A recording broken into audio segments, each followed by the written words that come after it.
Hi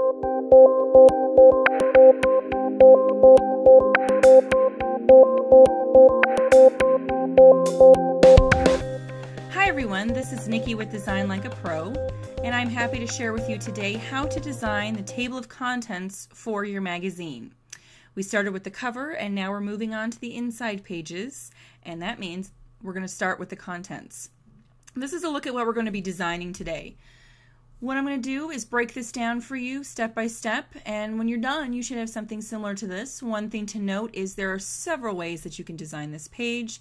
This is by no means the end all for this process. It is just one idea that captures kind of the main areas that you see on a table of contents, but if you open up any magazine you're going to find there are several ways that designers handle this, and sometimes this can even span across more than one page.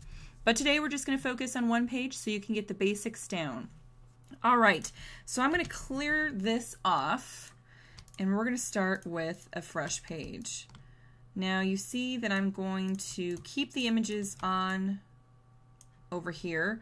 One of the reasons that I do this is I really like to have all of my main content off here on the pasteboard, so it's really easy for me to place this.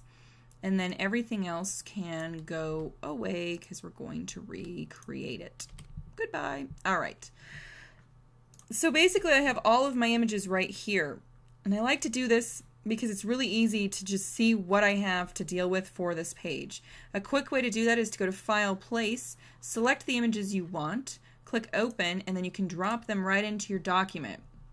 That way they're ready to go whenever you're ready to design your page. Now another tip here I'll show you to get these rounded corners. You don't always have to have just a square photo on your page. You can go to Object Corner Options and then you can select several different ways to border that image. This is rounded at 0.3 inches. I usually like to stick around this. I don't like it to be a circle, but just know that the bigger the number, the stronger the curve. The lesser the number, the less of a curve you have on that corner.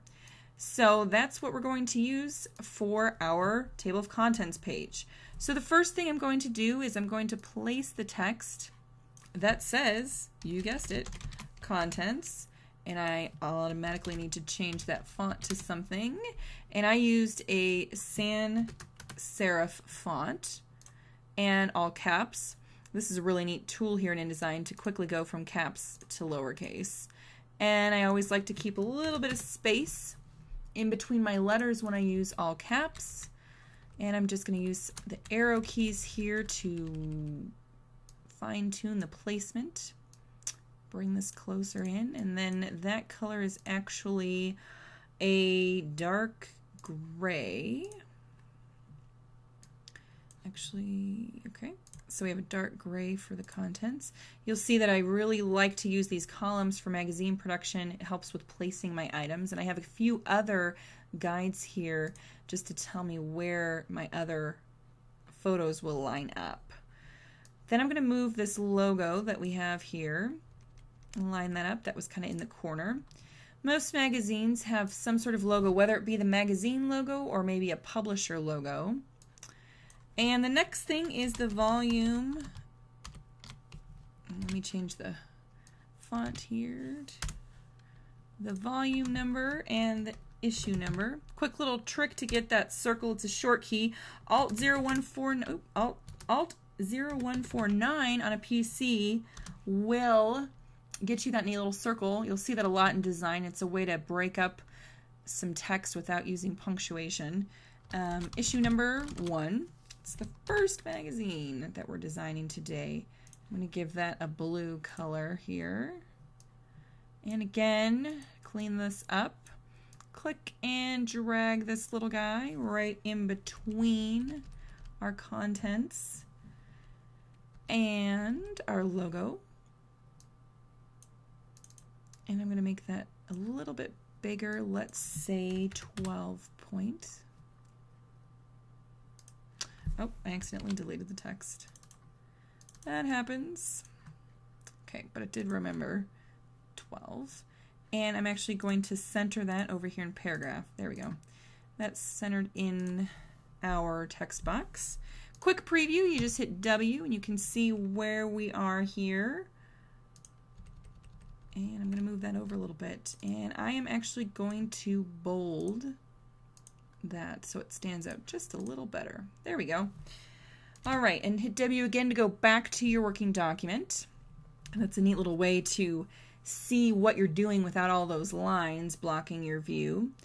The next thing that we're going to add is a text box again underneath our logo. This is going to be our list of people tied to our publication. This list can actually get quite long, and usually the font is actually really teeny tiny because this list is usually long. So this is going to depend on your project. I'm just going to give you a starter list here just so we have some placement to work with, but this will definitely vary. You can't get away with copying this. Now, what you might notice is that I have these crazy characters. InDesign has a way of memorizing the last font that you used, and you might notice this.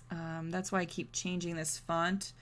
There is a way around that, but I forgot to set that up here, so we're kind of stuck having to change it. You can actually change that font at the beginning before you open a document, and you can kind of set your default font. That might be an upcoming tutorial to show you how to do that because it's a little annoying to have to change that.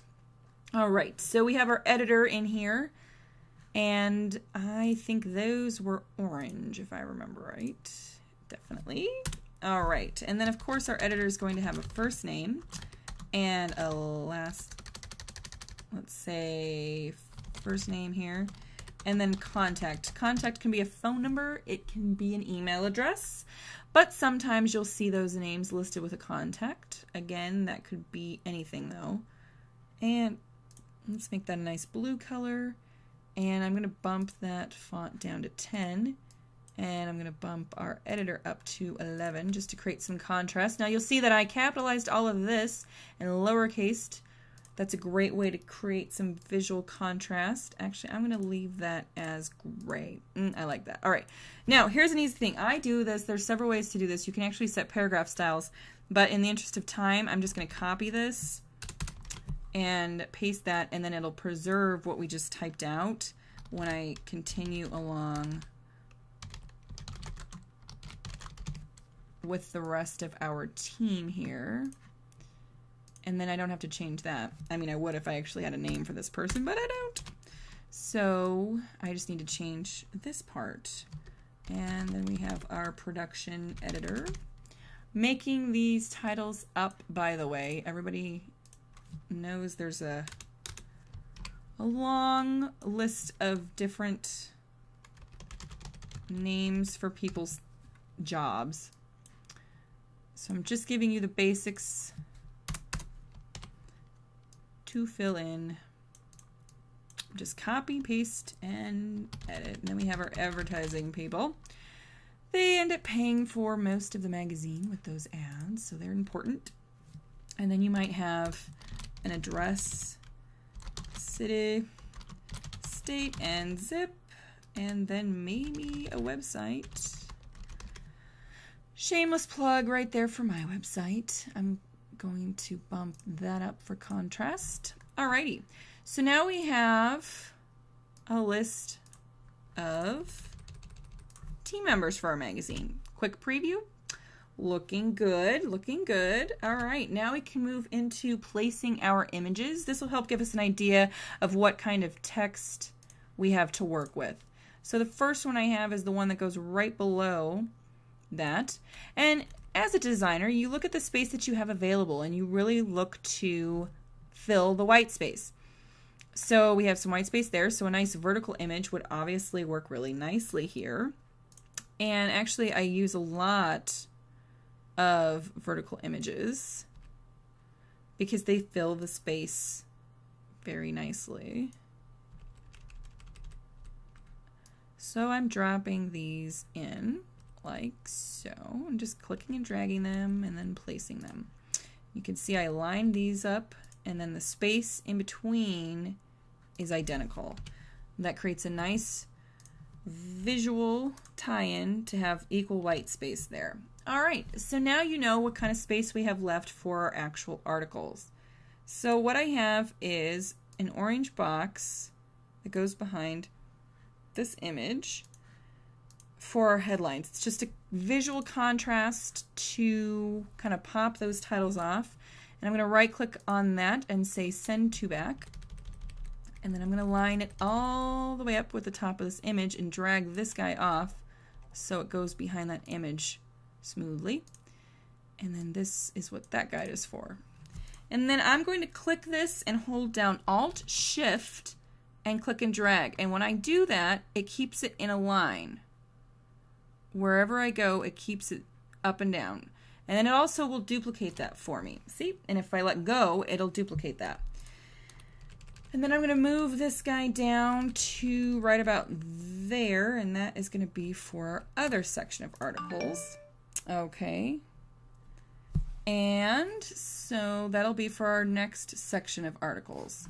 All right, so now we're going to drop in our title, and it's going to be features, and again, crazy font, using the same sans serif font for our title. Make it nice and big, go 30 point on that. And we need to make sure that our text stays in this magenta colored line here to avoid being cut off when the magazine is folded or trimmed in production. And white is a better contrast for that. So, all right, and then I'm going to do the same thing. Click on that, hold down Alt Shift and drag down to my orange box. And then this is our regulars. Select that and make that all caps. And again, we make that 50 and 50 for the spacing. Just makes it easier on the eyes. Hit W here real quick. Okay, one thing, this is extremely close, so I'm gonna shrink that font down to 25.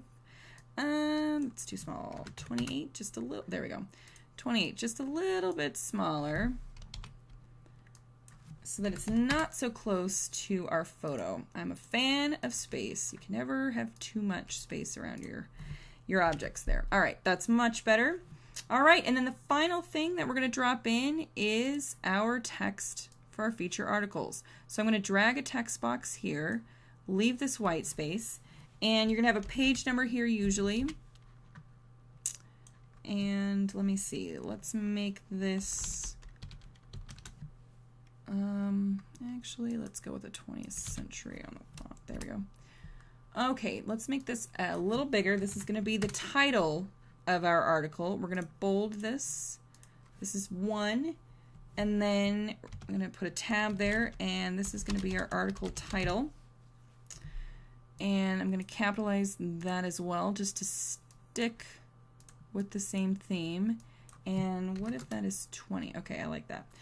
Nice and big. We're going to make that gray. And then below that, I'm going to fill some placeholder text.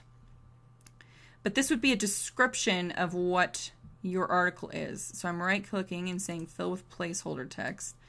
And then this font needs to change. I'm going to use a serif font here just for some contrast. Need to lowercase that. Does not need to be bold. It needs to be a lot smaller. And I'm going to leave that the same gray color. One thing I'm going to do is justify it so we have a nice clean line here. All right, and I'm going to copy that, go down below there, and this is, say, on page, our other article, let's just make up, is on page 14. Again, you would change the title and the text if that was the case for your article. And I'm going to Alt-Shift drag this down here for our regulars. And again, you would change the page number and the article title to correspond with your actual article. This is just a template, so to speak, for our table of contents. And a quick preview, and voila! In a little under, what do we got? Almost 15 minutes, so we have a nice table of contents page that's flowing nicely with what we originally set up. And we have one more page down on our magazine.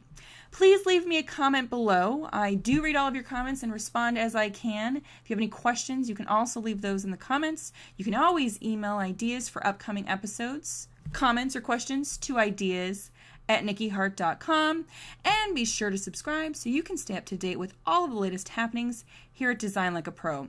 Thank you so much for watching, and I will see you in the next episode.